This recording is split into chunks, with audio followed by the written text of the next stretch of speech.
En esta noche le damos la bienvenida a cada uno de los presentes a la primera iglesia bautista de Bakersfield, también a aquellos que nos siguen por el internet, y bienvenidos también al canal Fe Bautista. Y es nuestra oración y deseo que este estudio pueda ser de bendición a su vida. En días anteriores estuvimos estudiando sobre Dios como Salvador. Hoy vamos a estar hablando acerca de la obra salvadora del Hijo de Dios, de la obra salvadora de Jesucristo. Vamos entonces a Dios en oración. Padre, en el nombre de Jesús, suplicamos que el poder de tu Santo Espíritu nos ministre y nos hable en esta noche. Edifícanos por medio de tu palabra. Habla a nuestras mentes, a nuestros corazones, Señor, en Cristo. Amén. Bien, mis hermanos, pues ya estuvimos viendo, Otilio, hazme un favor, si ahí en el piano están mis llaves, cierra la puerta del lobby y cierra aquí luego, por favor, para que haya seguridad ahí. Gracias. Vamos a estar hablando sobre la obra salvadora del Hijo. Ya hemos visto que la persona que salva es Dios. Y Dios salva a través de ¿quién? De su Hijo Jesucristo. Si no la tiene, Dailin, pregúntale a ella. Y si no, está bien. Entonces, la verdad que vamos a estudiar en esta lección es imprescindible, es súper importante, por cuanto es uno de los dogmas de la fe. Quiere decir que quien no crea estas cosas o está viviendo en un error o simplemente está en una religión falsa. Porque la Biblia es categórica en el hecho de que el medio utilizado por Dios para traer salvación a pecadores es Jesucristo. Fuera de Jesucristo no hay salvación. Y es que la Biblia revela que Jesús es nuestro Salvador. Y quiero invitarles al Evangelio de Lucas, capítulo 1, verso 69. Y es lamentable que no pueda tener aquí una pantalla donde yo les pueda poner este texto en griego. Y digo que es el idioma original, y digo que es lamentable porque desafortunadamente la forma en que tradujeron este texto en la Reina Valera no es la más adecuada. Capítulo 1 de Lucas, versículo 69, y ustedes se van a asombrar de lo que este pasaje dice en su texto original. Y lo primero que debemos de considerar es que aquí Lucas está citando a una profecía escrita en el libro de Zacarías y también en el libro de Malaquías, y otra parte viene del libro de Isaías.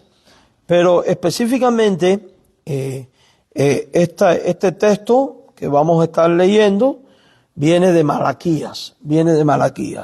¿Ya todos están ahí conmigo? Fíjense que esto viene como parte de las profecías de Zacarías cuando se le da la anunciación del nacimiento de Juan el Bautista. Y entonces dice así, Lucas 1, verso 69. Dice, nos levantó un poderoso Salvador en la casa de David, su siervo. Un poderoso Salvador. Si usted lee con cuidado, está hablando de Jesús. Y al hablar de Jesús dice que Él es un Salvador que es ¿qué? Poderoso. Pero déjeme decirle algo. Que la palabra en griego que utiliza aquí para poderoso es keras. Y keras significa cuerno. Cuerno. El texto original lo que dice es literalmente que Cristo es cuerno de salvación. Cuerno de salvación. Y es interesante porque es esto lo mismo que se dice de Moisés cuando desciende del Sinaí, que de su rostro salían, nuestra Biblia dice luz, pero el texto original dice cuernos. Y el altar del sacrificio en el Antiguo Testamento, ¿qué tenía? 4 ¿qué? Cuernos. O sea, 4 queras. Y es que el cuerno era símbolo de poder, de autoridad, El cuerno también es un medio de defensa y de ataque, así que era usado con frecuencia figurativamente en las escrituras del Antiguo Testamento para denotar poder y fortaleza. Cristo es un cuerno de salvación, un cuerno de poder salvador, de fortaleza salvadora, de fortaleza liberadora, es lo que está transmitiendo el texto. Debido a nuestra cultura, a que el cuerno es asociado con los poderes del mal, porque existe el falso concepto de pintar a Satanás con dos cuernos, es que los traductores prefirieron no traducir el texto de esta manera, pero no podemos olvidar lo que dice la palabra. Por ejemplo, si usted va a pasajes como Primera de Samuel, capítulo 2, versículo 1, habla de el cuerno de Dios. O sea, del cuerno como símbolo de poder, de autoridad. Estoy citando Primero de Samuel capítulo 2, versículo número 1. Primero de Samuel 2, 1. Primero de Samuel capítulo 2, en el versículo 1. Lo que pasa es que nuestras Biblias traducen estas palabras.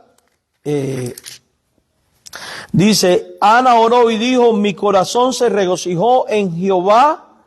Y cuando él dice aquí, mi poder se exalta en Jehová, mi boca se ensanchó sobre mis enemigos, por cuanto me alegré en tu salvación. Cuando dice, mi poder se exalta, usa aquí la palabra cuerno también, o que traducida es querá. Primero de Samuel 2:1. Es querá. Esta misma palabra la vas a encontrar luego en el versículo número 10, cuando dice, delante de Jehová será quebrantado su adversario y sobre ellos tronará desde los cielos. Jehová juzgará los confines de la tierra, dará poder, dará cuerno a su rey. No es cuerno físico, no piensa en el cuerno como algo físico, está hablando en términos metafóricos. ¿Dará qué? Esa autoridad, ese poderío, ese señorío. Por eso es que la Biblia dice que las fuerzas de Jehová son como las del búfalo. Y está haciendo alusión a ese poder y a esa autoridad. Entonces, cuando usted va a pasajes como esto, cuando usted va a pasajes como el Salmo 18, versículo número 2, vuelve a usar este simbolismo de cuerno para referirse al poder y a la autoridad, al poder defensor o al poder agresor, al poder liberador de Dios. En el Salmo 18, versículo número 2, leemos, Jehová roca mía, castillo mío, mi libertador, Dios mío, y aquí está, fortaleza. Esta palabra, fortaleza, es también, se traduce de la palabra querá, que significa cuerno. Esta misma palabra la vamos a encontrar en el Salmo 89, versículo 17 y versículo 24, en el Salmo 132, versículo 17. Y lo que nos quiere transmitir la palabra es que la salvación del hombre caído está muy, muy allá de todo poder humano, porque la salvación de todo hombre descansa en el poder de Dios.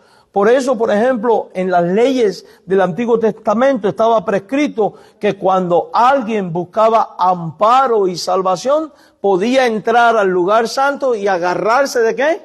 De los cuernos del altar.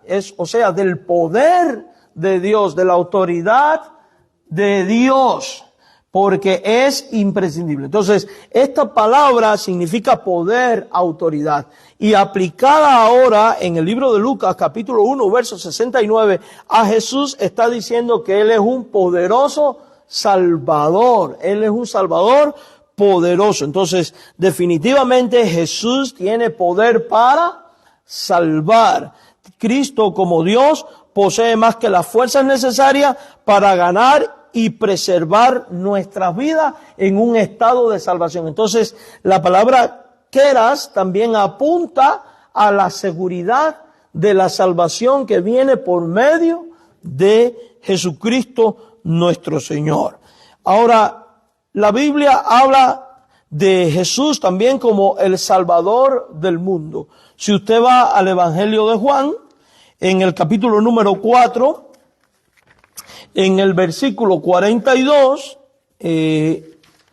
la Biblia nos dice, y decía la mujer, ya no creemos solamente por tus dichos, porque nosotros mismos hemos oído y sabemos que verdaderamente este es el Salvador del mundo, el Cristo. Esta palabra mundo hay que entenderla en su contexto, después vamos a estar hablando de esto.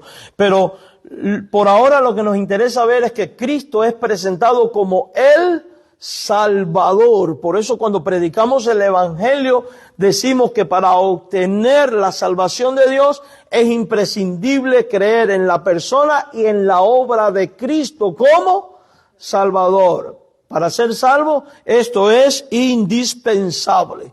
Nunca se dice que la iglesia es salvadora, nunca se dice que un líder religioso es salvador, nunca se dice que ninguna obra humana acarrea salvación. Todo lo contrario, siempre apunta a que la salvación viene a través de aquel designado por Dios para tales fines. ¿Y esta persona es quién? Nuestro Señor y Salvador, Jesucristo, ¿verdad? Si usted va a Primera de Juan, capítulo 4, en el versículo 14, Primera de Juan, capítulo 4, en el versículo 14, pues va a haber, Primera de Juan 4, 14, vamos a ver a este Jesús presentado como Salvador. Y dice la Biblia, nosotros hemos visto y testificamos que el Padre ha enviado al Hijo, y dice, el Salvador del mundo.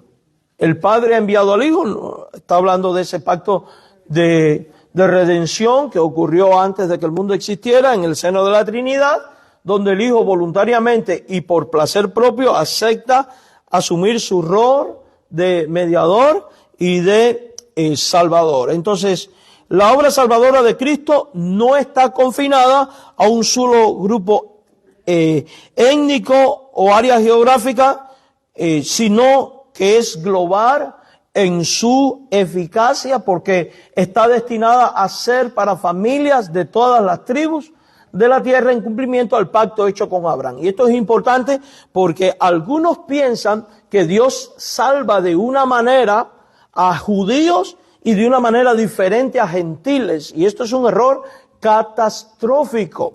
Pues si esto fuera así, de que Dios salvara a judíos de una manera y a gentiles de otra, pues Dios no hubiera mandado a que se predicara el evangelio de buena nueva ni en Jerusalén ni en Judea, sino que simplemente hubiera dicho vayan a los samaritanos y hasta lo último de la tierra. No existen dos planes de salvación, existe un único plan de salvación, y ese único plan de salvación es a través de aquel que ha sido enviado por Dios para salvar lo mismo a judíos que a gentiles, y esta persona es Jesús. Cuando Dios dio la promesa a Eva de que su simiente heriría a Satanás en la cabeza, no le dijo, un pueblo particular está excluido de esto porque va a ser salvado de una manera diferente. Cuando Dios llama a Abraham y le da las promesas, le dice, en tu simiente serán benditas todas las familias de la tierra. Y cuando Gálatas y Romanos explica este pasaje, deja bien en claro que Dios de ambos pueblos, judíos y gentiles, hizo uno solo, y que Cristo entró de una vez y para siempre en la presencia de Dios y quitó la pared intermedia que dividía ambos pueblos, y que de ambos pueblos hizo uno. Por eso en Cristo, dice la Biblia, ya no hay ni judío, ni gentil, ni griego, ni escita, ni sabio, ni libre, etcétera, etcétera, etcétera. Y por eso que después va a decir, aplicando en los términos del Antiguo Testamento, todo el que invoque el nombre del Señor será salvo. ¿Por qué? Porque el único medio de salvación es Jesús. De hecho, de él dice, Abraham vio mi día, Moisés vio mi día, y cuando usted lee todo el libro de Hebreos, se da cuenta que la fe que obrada por todos aquellos fue siempre en mira de una fe futura en aquel que fue prometido, que vendría, que salvaría y reconciliaría al mundo con Dios. Amados hermanos, muchos hoy en día quieren tratar de probar fallidamente de que el Israel nacional negó a Jesús. Y eso es un absurdo, porque cuando usted lee el libro de los Hechos, dice la Biblia que más de 3,000 judíos creyeron, luego 5,000. Que hubo judíos que negaron a Jesús, es cierto, como también ha habido gentiles que negaron a Jesús y han negado a Jesús. Entonces, no podemos hacer una distinción en la obra salvadora de Dios diciendo, Dios a estos los salva así y a estos así. Dios con estos tiene un trato de salvación de una manera y con estos otros de otra manera. Eso no aparece en la Biblia por ningún lado, ni por ninguna parte. De hecho, eso no es ni siquiera la doctrina histórica de la iglesia. Y la Biblia presenta que Jesús es el Salvador y la persona confiada por Dios para traer salvación y vida. Vamos ahora a Tito capítulo 3, al versículo número 6. El libro de Tito capítulo 3, versículo 6. Tito 3, versículo 6. Hablando del Espíritu Santo y de la obra salvadora y de Jesús, dice, el cual derramó en nosotros abundantemente por Jesucristo, nuestro Salvador, y presenta a Jesús como Salvador. Entonces, no cabe ninguna duda de que el Hijo es el que salva y nosotros somos los salvados. La salvación es obra del Hijo. Y dos, que Él no es el Salvador de todos, sino el Salvador de los que creen en Él para salvación. Si usted compara esto miren, yo les exhorto a que usted mejor escuche si no está hábil con la Biblia, porque entonces va a perder mucho tiempo y no va a atender. Si usted compara esto con Juan capítulo 1, versículo 12, dice, a los que creen en su nombre y le recibieron, le dio la potestad de ser hechos hijos de Dios. Si usted compara esto con Juan 3:16, para que todo aquel que en él cree no se pierda, sino que tenga vida eterna. Y después con el verso 18 y el verso 36, el que cree en el Hijo tiene vida. Usted se da cuenta que la cláusula es el creer. O sea que Él es salvador de los que creen. De los que creen en Él como persona y de los que creen en la obra que Él realizó en el monte Calvario, en la cruz y en el sepulcro al levantarse victorioso de entre los muertos. Vamos a ver ahora una serie de textos bíblicos y veamos lo que nos enseña sobre Jesús y su misión y del por qué Dios le hizo carne para que habitara entre nosotros. Vamos a Lucas capítulo 5, verso 31. Lucas capítulo 5, verso 31. Repito, hermano mío, si usted no es hábil buscando, mejor escuche para que no se pierda en la búsqueda, porque cuando usted se pierde en estar buscando, usted deja de atender. Ahora, si usted es hábil buscando, gloria a Dios, búsquelo y examine y compruebe, o simplemente tome notas y después así en casa pues puede revisar. Lucas capítulo 5, versos 31 y 32. Respondiendo Jesús le dijo, los que están sanos no tienen necesidad de médicos, sino los enfermos. No hemos venido a llamar a justos, sino ¿a quién? A pecadores, al arrepentimiento. Dice ahí la palabra de Dios. Entonces, vemos el propósito por el cual Jesús se hizo hombre, por el cual Jesús vino al mundo. Y Él vino a llamar a pecadores, ¿a qué? Al arrepentimiento. Ahora, fíjense en esto. Si ya Dios tenía establecido un sistema legal para supuestamente traer salvación al pueblo judío por medio de todo un sistema sacrificial, ¿qué sentido tendría el que Cristo se hiciera hombre y demandara arrepentimiento sin la intervención de estos sacrificios de animales, si es que Él no fuera destinado a ser el Cordero de Dios que iba a quitar el pecado? No tendría ningún sentido. Por eso es que no creemos de que Dios salva a los judíos de una manera y a gentiles de otra. Dios salva a todo el mundo por mediación del sacrificio perfecto de Cristo, porque la Biblia revela que Él es el enviado de Dios con esta misión. Por eso el judío tenía que venir a Cristo, el gentil tiene que venir a Cristo. Quien sea para ser salvo tiene que venir a Cristo. Jesús en este pasaje no está enseñando que hay dos grupos de personas en el mundo, los pecadores que necesitan la salvación y los justos que no necesitan salvación. Jesús no está enseñando eso, porque en honor a la verdad, la Biblia dice que justo no hay ni siquiera uno. Por tanto, lo que Jesús está enseñando es que independientemente de lo que sea, como no hay justo sobre la tierra, todo hombre necesita salvación. Todo hombre necesita ser salvado. Todo hombre está perdido y por eso, para ser salvo, tiene que venir a aquel a quien Dios ha designado como Salvador. Él simplemente está declarando aquí el propósito de la misión de Jesús, la salvación de pecadores. El gran problema de los fariseos, de los escribas, es que ellos no reconocían que también eran pecadores y que necesitaban un médico. Ellos se creían justos. Ellos en su propia opinión se creían justos. Y aquí es donde Jesús prácticamente los está confrontando, haciéndole ver su necesidad de un Salvador. Y que ese Salvador era Jesús. Los sacrificios de la ley no salvaban. Y de hecho, luego en Gálatas, en el libro de Romanos, categóricamente la Biblia afirma que por los sacrificios de la ley ningún hombre se salva. Ahora, vea Lucas 19:10, por favor. Lucas 19:10 nos dice de esta manera el Evangelio.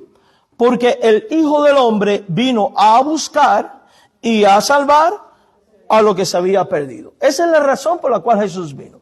Y es interesante porque en estos tiempos la gente está celebrando Christmas y usted ve un énfasis desmedido en que el niño y el niño Dios y el niño Dios, y como si Dios fuera un niño y como si Jesús se volviera niño cada año. Y vemos toda una serie de supersticiones que giran en torno a todo esto y que tristemente se habla de todo menos el propósito por el cual Dios entró en el mundo.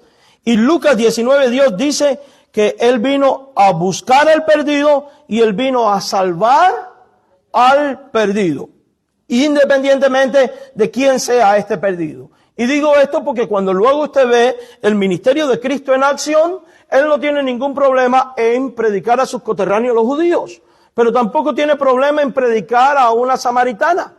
Y tampoco tiene problema en obrar en favor de gentiles. Pues le vemos sanar al enfermo de un centurión, le vemos tratando con aquella mujer a la cual él le da una lección maravillosa con respecto a la fe. Entonces, para entender plenamente estas declaraciones, es importante entender todo el contexto. Jesús está siendo criticado por entrar a la casa de un infame pecador llamado Zaqueo, y cuando está siendo criticado, porque la gente lo está pensando, es que Él le dice: yo no he venido a buscar a justos, sino a pecadores, y he venido a salvar al perdido. Entonces, indiscutiblemente, se habla de Cristo como el Salvador. Entonces, esto presenta la misión de Cristo como Salvador. Quiero ahora que nosotros, cuando vemos una serie de parábolas en la Biblia, donde va a enseñar el propósito y la disposición de Cristo para salvar. Por ejemplo, en Lucas 15, del 3 al 7, tenemos la parábola de la oveja perdida. Es una oveja perdida al cual Él pues va a salvar. En Lucas 15, 8 al 10, tenemos la moneda perdida, donde también hay celebración por algo perdido que es encontrado, y tenemos el hijo pródigo. Y en cada una de estas ilustraciones, no vamos a leer estos pasajes porque son pasajes muy conocidos por todos, pero en cada una de estas ilustraciones, lo interesante es que cuando usted estudia con cuidado el pasaje, el énfasis no está en el valor de lo que está siendo salvado, sino en el amor de aquel que está salvando. Porque el valor de una oveja es minúsculo en comparación con los 99. Y a menudo una moneda perdida no vale el tiempo ni la energía de estar buscando, aún removiendo supuestamente el piso, cuando usted analiza cómo era una casa de aquel tiempo. Y la oveja y el joven pródigo no era digno del afecto del padre o del honor que él le concedió. Por tanto, aquí el que resalta es la figura del que busca y la figura del que espera y recibe. Y eso es lo maravilloso. Y la figura de estos individuos es una figura de Salvador. De una manera similar, el Hijo estuvo dispuesto a hacer grandes sacrificios y a pagar el más alto precio, no por nuestra valía o mérito, porque valer, no valíamos nada. Es la gran realidad, sino por su gran amor, por su gran bondad y por su acto misericordioso. Luego, en Juan capítulo 10, versículo 10, tenemos este pasaje muy conocido por todos: el ladrón no viene sino para hurtar, matar y destruir, una referencia a los falsos profetas. Y después dice, mas yo he venido para que tengan vida, dice Jesús, y para que la tengan en abundancia. Y acto seguido, él dice en el verso 11, yo soy el buen pastor, y el buen pastor su vida da por las ovejas. Y esto nos hace ver que Jesús vino para que las ovejas tuvieran vida abundante, y el verso 11 nos deja saber que Él vino para dar su vida por sus ovejas. O sea, por ese grupo particular que son los que oyen su voz y le siguen y que fueron entregados por el Padre al Hijo, y no de otra manera. Porque al final recordamos que Jesús dijo, nadie conoce al Padre sino el Hijo, y nadie conoce al Hijo sino al Padre, y aquel a quien el Hijo se lo quiere revelar. Y cuando usted examina todo el contexto, va a hablar de un grupo que son ovejas de Dios y otras que no son ovejas de Dios. Y de las ovejas que son de Dios dice que fueron entregadas por el Padre al Hijo, porque eran del Padre, han sido entregadas al Hijo, ahora están en las manos del Padre y nadie las puede arrebatar de ahí. Y es en este contexto que Jesús dice, yo he venido para que esas ovejas tengan vida y vida en abundancia. De hecho, en la oración sacerdotal de Jesús, Él dice, no oro por el mundo, oro por los que el Padre me dio. Entonces, definitivamente la Biblia resalta a Jesús como el Salvador. Ahora vamos a ver la singularidad de la obra salvadora del Hijo. Y esta es una de las afirmaciones más importantes y a la vez, vamos a decir, escandalosas o provocadoras para muchos. El cristiano definido, el cristiano bíblico no tiene duda de esto y no tiene temor de hablar de esto. ¿A qué me refiero? Al hecho de que el único medio para salvación se llama Jesucristo. Fuera de Él no hay salvación. Alá no es Dios, por tanto no puede salvar. Buda no es Dios, no puede salvar. Ningún religioso puede salvar. Ninguna institución puede salvar. El hombre solo puede ser salvo a través de Jesucristo. Y si quieres ir a la vida eterna y quieres tener perdón de pecados, salvación y vida eterna, indiscutiblemente tienes que creer en la persona y en la obra de Jesucristo. Tienes que creer en Él como Señor y como Salvador personal. Y cuando nosotros vamos a la Biblia, descubrimos que ellas inequívocamente declaran que fuera de Cristo su obra redentora en el Calvario, no hay salvación. Por eso cuando alguien me dice, murió fulano, era muy buena persona, pero ¿sabes qué? Como era tan bueno, Dios lo aceptó, seguro lo aceptó porque Dios es misericordioso. No, si no creyó en Jesús, no va a ser salvo. Sí, en paz descansen. No, mire, quite esa frase de su boca. Usted no sabe quién está descansando en paz y quién no. Aun cuando haya estado toda la vida en la iglesia. Usted tiene que esperar al día de estar en el Señor y además no nos toca ni a usted ni a mí estar pasando lista quién se salvó y quién no se salvó. Encárguese usted de su salvación con temor y con temblor y olvídese de lo demás. Pero la Biblia sí deja en claro que Cristo es el único medio de salvación. De hecho, los santos del Antiguo Testamento creyeron en Dios y por eso les fue contado por justicia. Ellos creyeron mirando al futuro en este Mesías venidero. Vamos a Romanos capítulo 4 al versículo número 3. Romanos capítulo 4 versículo 3. Porque, ¿qué dice la Escritura? Y está citando Génesis 15:6.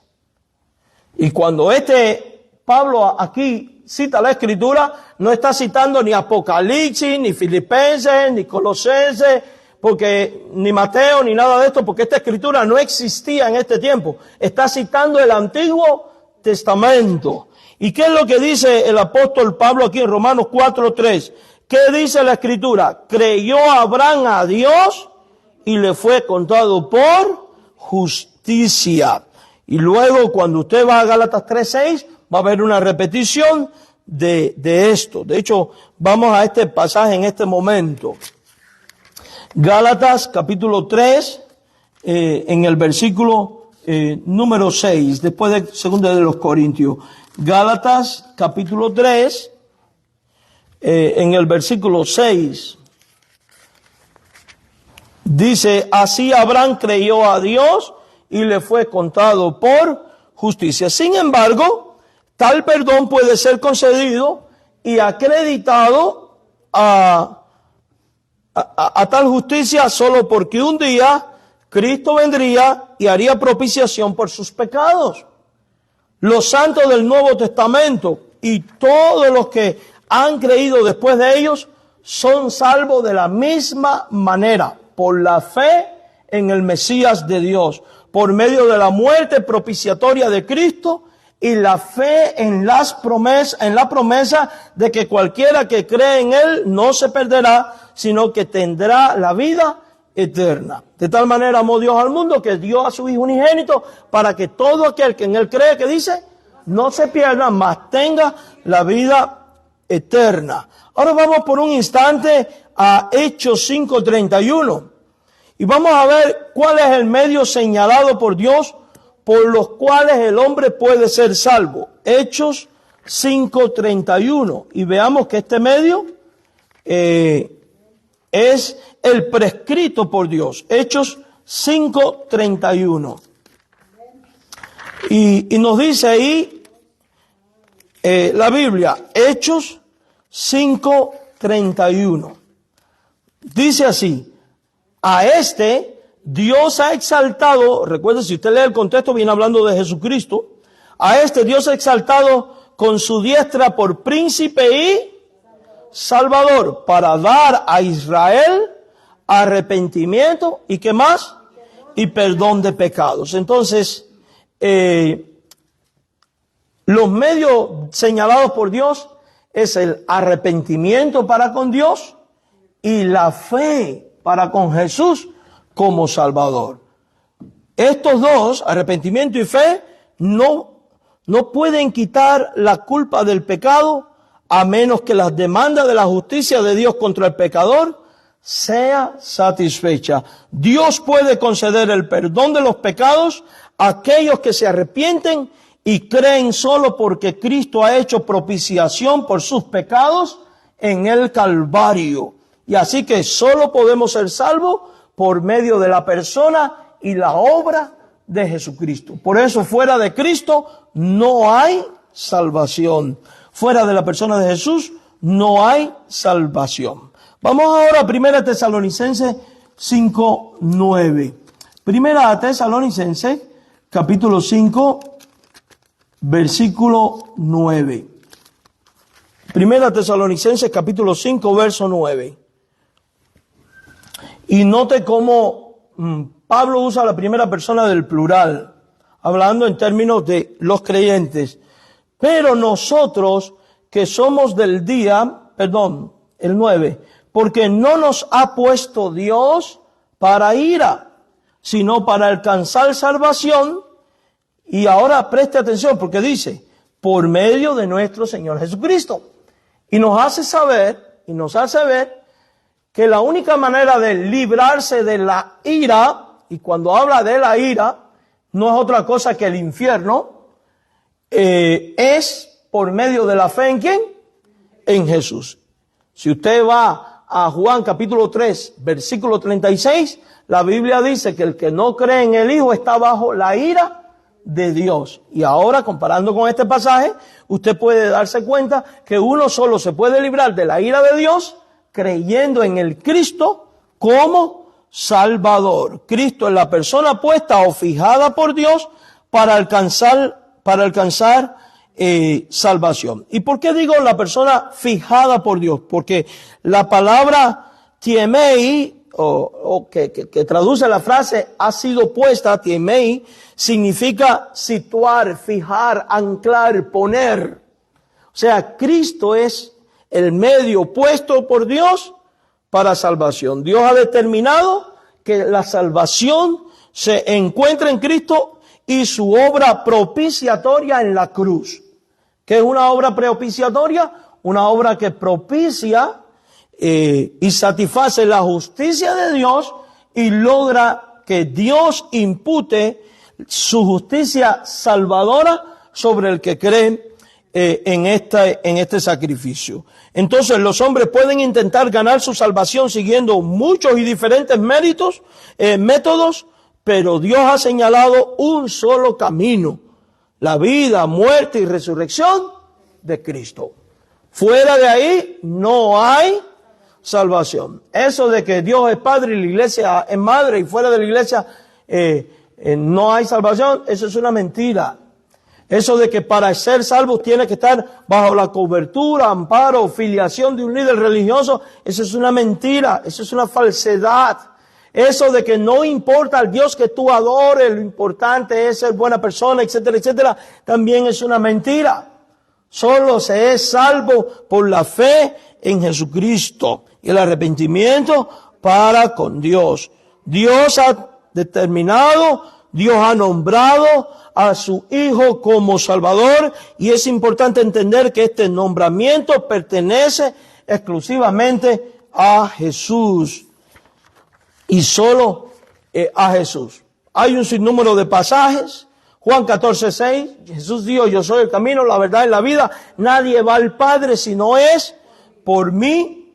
Dice Hechos 4:12, porque no hay ningún otro en el cual podamos ser salvos.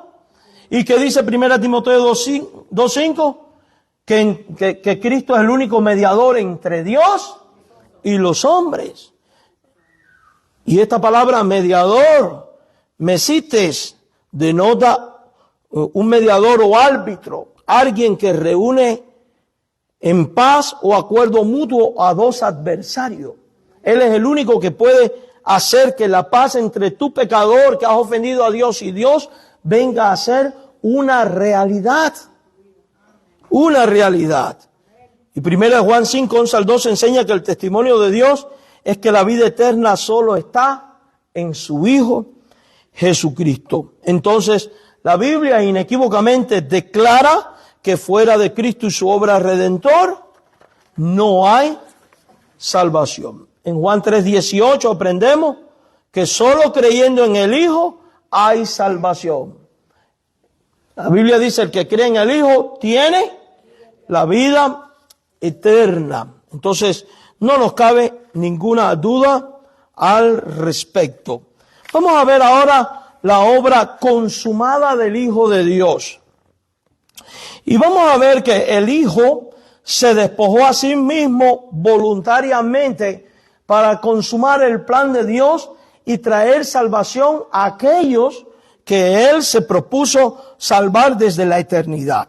En Filipenses capítulo 2, versos del 6 al 8, la Biblia habla de este despojamiento de Cristo y su entrada en el mundo y su andar entre nosotros. Esto es lo que se conoce como la kenosis de Jesucristo. Filipenses capítulo 2, verso 6 al 8. Filipenses capítulo 2, versículo 6 al 8. Dice ahí: el cual, hablando de Jesús, si usted lee el verso 5, el cual siendo en forma de Dios, no estimó el ser igual a Dios como cosa que aferrarse, sino que se despojó a sí mismo, tomando forma de siervo, hecho semejante a los hombres, y estando en la condición de hombre, se humilló a sí mismo, haciéndose obediente hasta la muerte y muerte de cruz. Aquí se encuentra quizás la más poderosa descripción de la encarnación en toda la Escritura. Si usted lee con cuidado el verso 6, se dará cuenta que dice, no estimó el ser igual a Dios, y nos hace ver que Jesús es igual a Dios, como cosa a que aferrarse. Y dice, y tomó forma. Y la palabra forma, en griego, morfé, refiere no solo a la apariencia externa de alguien, sino también a su carácter esencial. Cristo es esencialmente igual al carácter de Dios Padre.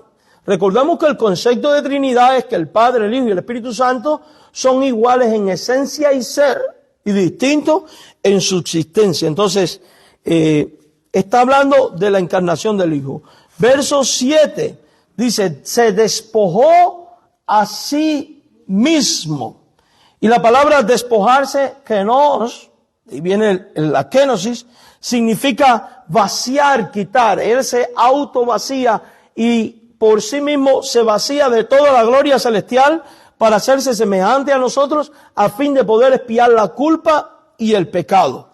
Luego en el verso 7 también dice que tomó forma de siervo, y nuevamente vemos aquí morfé, hecho semejante a los hombres. Evidentemente, todo esto es una muestra del amor de Dios. Entonces, tiene razón el libro de Hebreos cuando dice que no tenemos un sumo sacerdote que no pueda identificarse con nosotros, porque Él se despoja de toda su gloria, se hace uno igual a nosotros para poder expiar la culpa, Luego, al estudiar la Biblia, vemos también que el Hijo de Dios vivió una vida perfecta. Él no cometió pecado. Usted va a 2 Corintios 5:21 y enseña que Él no cometió pecado. Lo mismo va a encontrar en Hebreos 4:15, donde la Biblia dice que Él era sin pecado. Y en 1 de Pedro 1:19 dice que como cordero era sin mancha y sin contaminación. Y 1 de Juan, capítulo 3, versículo 5, enfáticamente declara, no hay pecado en Él. Y yo creo que en esto ninguno de nosotros tiene duda. O sea que Jesús era sin pecado. Por eso Jesús era el Cordero perfecto para expiar la culpa por el pecado. Por eso Jesús era el sacrificio ideal, porque Él cumplía las demandas y exigencias prescritas por Dios de ser sin pecado. Entonces, ahora vamos a ver cómo el Hijo se ofreció a sí mismo voluntariamente, al mismo tiempo que cumple el pacto de redención establecido entre las tres personas de la Trinidad antes de que el mundo fuese. Él, volvemos a Filipenses 2, del 6 al 7, donde le vemos voluntariamente viniendo a nosotros y entregándose por nosotros, haciéndose semejante a nosotros. Ahora, en Juan 10, versos 17 al 18, vemos la disposición con la que Cristo se ofreció a sí mismo por los pecados de su pueblo. Y vamos a Juan 10, versículos 17 y 18. Juan 10, versículos 17 y 18. Y dice así la Biblia: por eso me ama el Padre. Yo pongo mi vida para volverla a tomar. Y está hablando de su muerte y su resurrección. Nadie me la quita, sino que yo de mí mismo la pongo. Tengo poder para ponerla y tengo poder para volverla a tomar. Y está hablando de su poder sobre la muerte y el pecado. Este mandamiento recibí de mi Padre, ¿verdad? Entonces, indiscutiblemente Cristo tiene poder sobre la muerte y sobre el pecado por ser Dios y por actuar en unidad con el resto de las tres personas, de las otras dos personas que de la Trinidad. Ahora vamos a Romanos, capítulo 5, versos 7 y 8. Romanos, capítulo 5, versículos 7 y 8. Recuerde que la primera sección del libro de Romanos, capítulo 1 al 11, es una sección netamente doctrinal. En el capítulo 5:1, Dios había venido diciendo cómo todos los hombres están bajo juicio de Dios porque no creyeron y cómo la naturaleza los acusa. En el 3 había hablado de que todos son pecadores, y ahora en el capítulo 5 empieza a hablar de los resultados de la justificación por la fe, y cuando llega al versículo 7 y 8 dice: ciertamente apenas morirá alguno por un justo, con todo pudiera ser que alguno osara morir por el bueno. Y ahora hablando de Jesús dice: mas Dios muestra su amor para con nosotros, primera persona del plural. ¿Quién es este nosotros? Los creyentes, que son las personas a las cuales Pablo está dirigiendo su carta. Dice: nosotros, en que siendo aún pecadores, Cristo murió, y vuelve a usar primera persona del plural, por nosotros, y habla de la expiación de Cristo por su pueblo. ¿Recuerdan ustedes cuando los ángeles anunciaron el advenimiento? Que dijo: os ha nacido un Salvador. Y la Biblia habla de que Él salva a su pueblo. ¿Y quién es este pueblo de Dios? Son aquellos que creen en Él como Señor y como Salvador. No es el mundo entero. Esto es un error. Solo son salvados aquellos cuyas culpas son expiadas. Por tanto, Cristo salva a aquellos que ponen su fe en Él como Señor y como Salvador. Queda descartada cualquier idea universalista de la salvación. Siempre tenemos esta condición en la Biblia. Por eso no podemos afirmar que cada vez que alguien muere va a la presencia de Dios. Solo van a la presencia de Dios aquellos que creen en Jesús y aquellos cuyas vidas han sido declaradas justas en virtud de la imputación del juicio de Dios pasando por Jesucristo. Recuerde que en Adán todos pecan y en Cristo todos son vivificados. Pero este todo en Cristo es la totalidad de todo creyente, de toda tribu, nación y lengua, que es salvado por la fe en Jesús, y aquellos por quienes Jesús mostró su amor y expió su culpa. Ahora, cuando vemos todo esto, descubrimos que el sacrificio de Cristo para expiar culpa de pecado y traer salvación es un sacrificio eficaz. O sea, verdaderamente perdona, verdaderamente salva, verdaderamente justifica, y por tanto verdaderamente puede venir por lo suyo para introducirlos al reino de los cielos. Cuando nosotros vamos a la Biblia, en Isaías 53, que es un pasaje profético y es un pasaje mesiánico, allí el profeta nos habla de cómo el Mesías, el ungido de Dios, estaba predestinado para expiar y justificar a muchos, no al mundo, sino a muchos. Y esta palabra muchos, evidentemente, cuando usted lo examina a la luz de toda la Biblia, se puede dar cuenta que son agentes de toda tribu, nación y lengua. En el capítulo 53, verso 11, dice la profecía: verá el fruto de la aflicción de su alma y quedará satisfecho. Escuche, tiene que haber una satisfacción de la justicia de Dios. Ahora, si Cristo muere por el mundo entero, significa que entonces Dios quedó plenamente satisfecho por el mundo entero. Pero esto no es lo que pasa, porque el mundo entero no es salvo. Solo la justicia de Dios fue satisfecha por aquellos por quienes Cristo murió, el pueblo particular de Dios. Hay personas que niegan esto y puede creer lo que quiera, pero la Biblia así lo enseña. Y la Biblia así lo declara: verá el fruto de la aflicción de su alma, el fruto del Cordero, de Jesús, y quedará satisfecho. Dios quedará satisfecho de la obra expiatoria que realiza ese ungido. Y dice después, con toda claridad la Biblia: y quedará satisfecho por su conocimiento, justificará mi siervo justo a muchos. No dice al mundo entero, a muchos, a un pueblo particular. y llevará las iniquidades de ellos. Hermanos, la iniquidad de quién lleva a Jesús sobre ese sacrificio que satisface a Dios. La iniquidad de estos muchos, no la iniquidad del mundo entero. Porque si Cristo llevara la iniquidad del mundo entero, el mundo entero sería salvo. Tendríamos que afirmar que la salvación es universal y tal cosa no es lo que está ocurriendo. Tal cosa no es lo que está ocurriendo. Por eso vemos que desde siempre la iglesia ha creído en una expiación que es particular. Esto fue creído por el apóstol Pablo en virtud de lo que ve en la Escritura. Después fue enseñado y creído en la iglesia de los primeros siglos. Fue sistematizado por primera vez por Agustín de Hipona, un pastor africano, en un libro que se llama La Ciudad de Dios.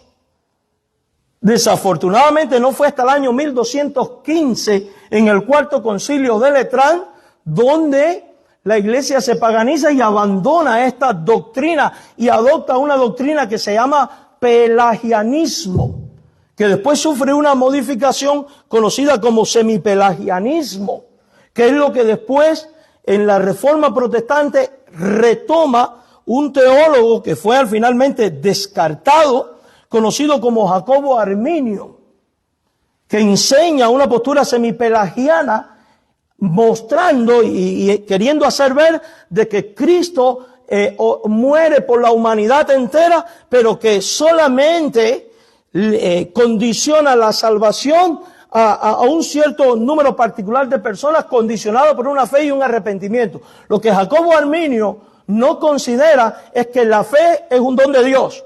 La gracia es un don de Dios, otorgado desde antes de la fundación del mundo y fundamentado no en ninguna obra humana, sino en el acto soberano de Dios. En ese acto que dispuso en la economía del Trino Dios de que el Hijo expiaría la culpa de este grupo particular para satisfacer la justicia de Dios. Tristemente, el arminianismo es la doctrina más difundida en toda América y la más conocida por muchos. ¿Por qué? Porque el arminianismo encontró un lugar muy favorable en la doctrina wesleyana. No fue otra persona que Juan Wesley el que toma el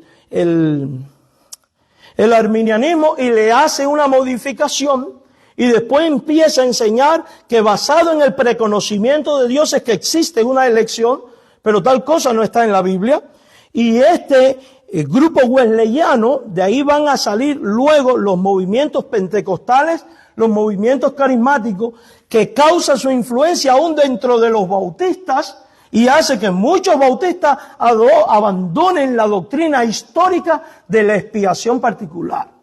Cuando usted va a la historia de los bautistas, en el siglo XVII, los grandes teólogos bautistas, Keach, Spilsbury, todos ellos, cuando usted va a la confesión de fe de 1689, que es la segunda confesión de fe publicada por los bautistas, usted encuentra que era y es nuestra doctrina de que Cristo satisface la justicia de Dios en una expiación por aquellos que son los constituidos como los muchos de Dios.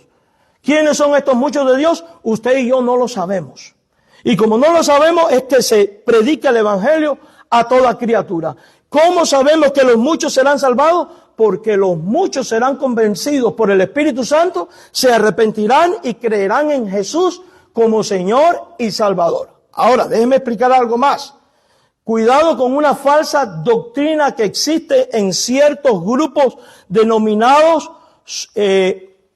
hipercalvinistas, que enseñan que en la soberanía de Dios puede que haya alguien que nunca venga a Jesús, pero Dios, porque quiere salvarlo, lo va a salvar. Eso no está en la Biblia. La persona a quien Dios va a salvar inevitablemente va a terminar viniendo a Jesucristo. Y tiene que pasar por Jesucristo, porque fuera de Jesucristo no hay salvación. Fuera de Jesucristo no hay salvación. Ahora vamos a 2 Corintios. Perdonen que esté corriendo un poquito. Quiero aprovechar los 7 minutos que me quedan. 2 Corintios 5:21, por favor. 2 Corintios capítulo 5, verso 21. Segunda de los Corintios 5, 21. Hay un libro muy bueno, yo se lo recomiendo. Es un libro del siglo XVII, conocido como Vida por su muerte. Algún día deberíamos estudiarlo. Ese libro explica de una manera fenomenal la expiación particular. De hecho, ¿sabían ustedes que el nombre de nosotros, de los bautistas, originalmente era bautistas particulares? Porque eran firmes en esta doctrina. Los bautistas generales que creían lo contrario, de hecho tenían problemas con la Trinidad. Estaban considerados una secta. 2 Corintios 5, 21. Dice, al que no conoció pecado, la pregunta es, ¿por quién lo hizo pecado, hermanos? ¿Y nosotros quién es? Cuando usted va al capítulo 1, los primeros versículos, se da cuenta que son los creyentes. Por nosotros lo hizo pecado. ¿Para que nosotros fuésemos hechos qué cosa? Justicia de Dios en él. Los que son hechos justicia de Dios en él son aquellos por los cuales Dios hizo pecado a Jesús. Nosotros hemos sido hechos justicia de Dios en él. Nuestros pecados fue imputado al Hijo y él llevó la ira de Dios en nuestro lugar. Su justicia no fue imputada, nos fue imputada, y ante Dios, por eso es que estamos sin manchas y somos completamente aceptados. Porque si él no hubiera imputado su justicia sobre ti y sobre mí, usted todavía estuviéramos en condición de perdidos. Dios nos viera como pecador. Dice Hebreos 10:10, por favor. Hebreos 10:10. Hebreos 10:10.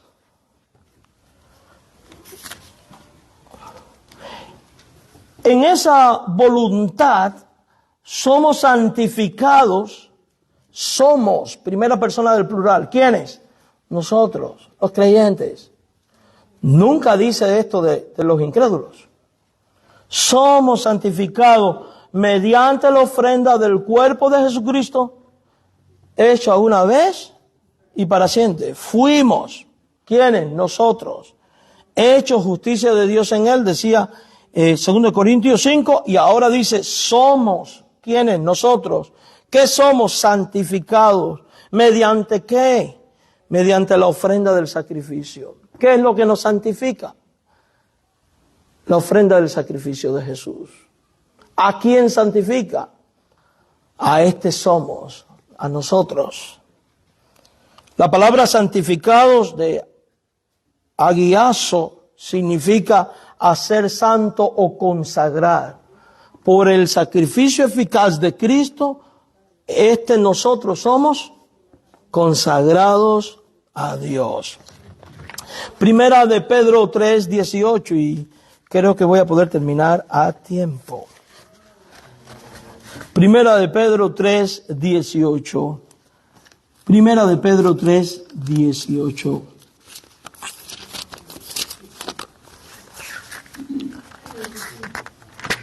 Primera de Pedro 3, versículo 18. Dice la Biblia, porque también Cristo padeció, ¿cuántas veces?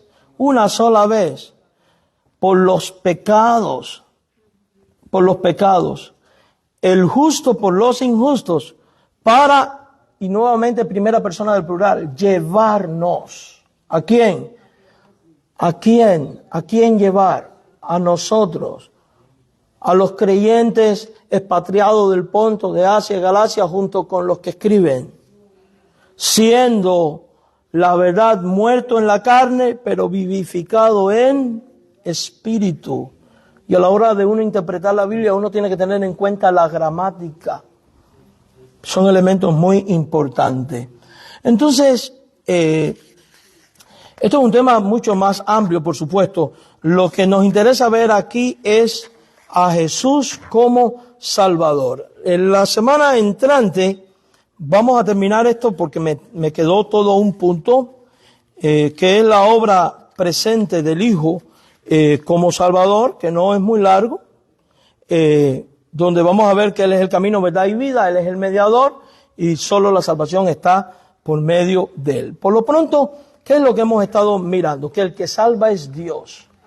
que la vía establecida por Dios para que esa salvación sea una realidad en la persona que cree es Jesucristo, quien es el Cordero puesto de Dios, que satisface la justicia de Dios y que agrada a Dios como Cordero de Dios y logra hacer que sea imputada la justicia de Dios sobre la persona que cree en Jesús como Señor y como Salvador. Entonces, hemos visto que solo la salvación está en Jesús, que inevitablemente hay que venir a Jesús. Por eso aquel que nos escucha en esta noche, en este lugar, y al que está en el internet, si aún usted no le ha rendido su corazón a Cristo, usted debe de arrepentirse de sus pecados, debe de creer en Él porque Cristo es el único puesto por Dios para traer salvación y vida eterna a todo aquel que crea en Él. Y entonces usted será salvo. Buda no salva, Alá no salva, la religión no salva, la iglesia no salva, las denominaciones no salvan. El que salva es Jesucristo. La Biblia dice, cree en el Señor Jesucristo y serás salvo. Por eso, ahí donde quiera que estés, si no le has rendido tu vida a Jesús, hoy confiesa tu pecado, arrepiéntete, pon tu fe en Jesús como Cordero de Dios y la justicia de Dios será imputada en ti para salvación y para vida. Amén. Oramos. Señor, gracias por este tiempo y la bendición de poder meditar en tu palabra y ser edificados por medio de ella. Gracias porque en tu infinita bondad y en tu misericordia te plugo dar a Jesucristo como Cordero expiatorio para librar de la culpa y del pecado y del infierno y darnos salvación y vida eterna. Ayúdanos a proclamar estas buenas nuevas a toda criatura, Señor. Ayúdanos a ser fieles a la gran comisión por cuanto sabemos por tu palabra que, oh Padre, en cada lugar tú tienes pueblo, un remanente al cual vas a salvar por la fe en Jesús. Oh Padre, ayúdanos, abre puertas para la evangelización y permite que sean alcanzados aquellos que tú has ordenado para vida eterna y para salvación. Llévanos con bien a nuestro hogar, danos de tu bendición y tu gracia sea siempre nuestro sustento. Alabamos tu nombre porque en tu infinita bondad y en tu misericordia te plugo darnos el don de la vida eterna. En Jesucristo oramos con acción de gracias. Amén. Que el Señor les bendiga.